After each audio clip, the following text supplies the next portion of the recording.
What's up mga boss, no? What's up? So, ayan. So, nagkaroon ako ng problema kanina, kaya chinek ko kagad yung panggilid ko. Kasi parang kinukulang ako ng hatak sa, parang mahina yung acceleration ko. Tapos, yan, chinek ko yung mga panggilid ko, okay naman, yung bola, goods.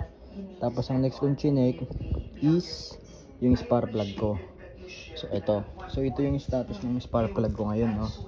Ayan. So, makikita nyo, ayan, may lean siya na may pagka reach. Ayan, pag reach malalaman mo pag may mga parang gas dito sa mga thread.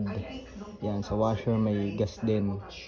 So, siguro, before yung naka MT8 pipe ako, kalkal kasi yun eh. Bali, naka tube type siya. Siguro dito yung dahilan nun. Kasi rekta rin ako nagpalit ng JBT ng walang remap, reset ECU lang.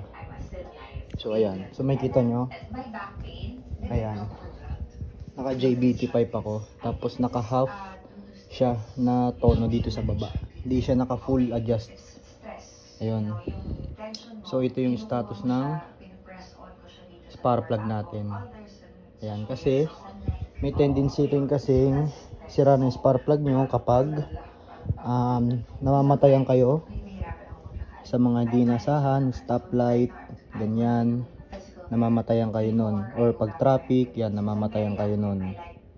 Okay, so eto ang lina, yan yung parang may pulbos sa taas, tuyong tuyo. Tapos ang reach, ayan, parang makarbon na siya, tapos mamamasa-masa dito. So ayan, so paano kung binaklas tong spark plug?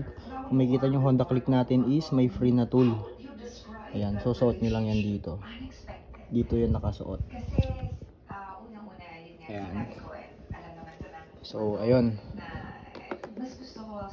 So ayun, ang desisyon ko is bumili ako ng replacement na spark plug.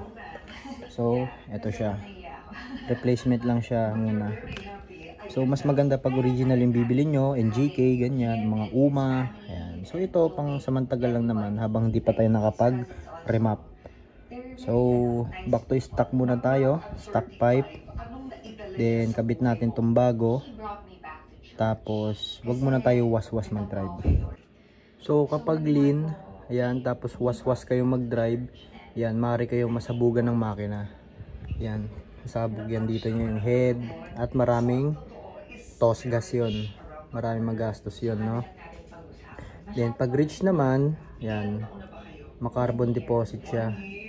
So makarbon yung makina nyo, yung piston, yung valve, ayan, magkakaroon ng carbon yun, at may tendency na magkain siya ng langis kasi baka carbon deposit ay lulusot dun sa mga piston natin, no?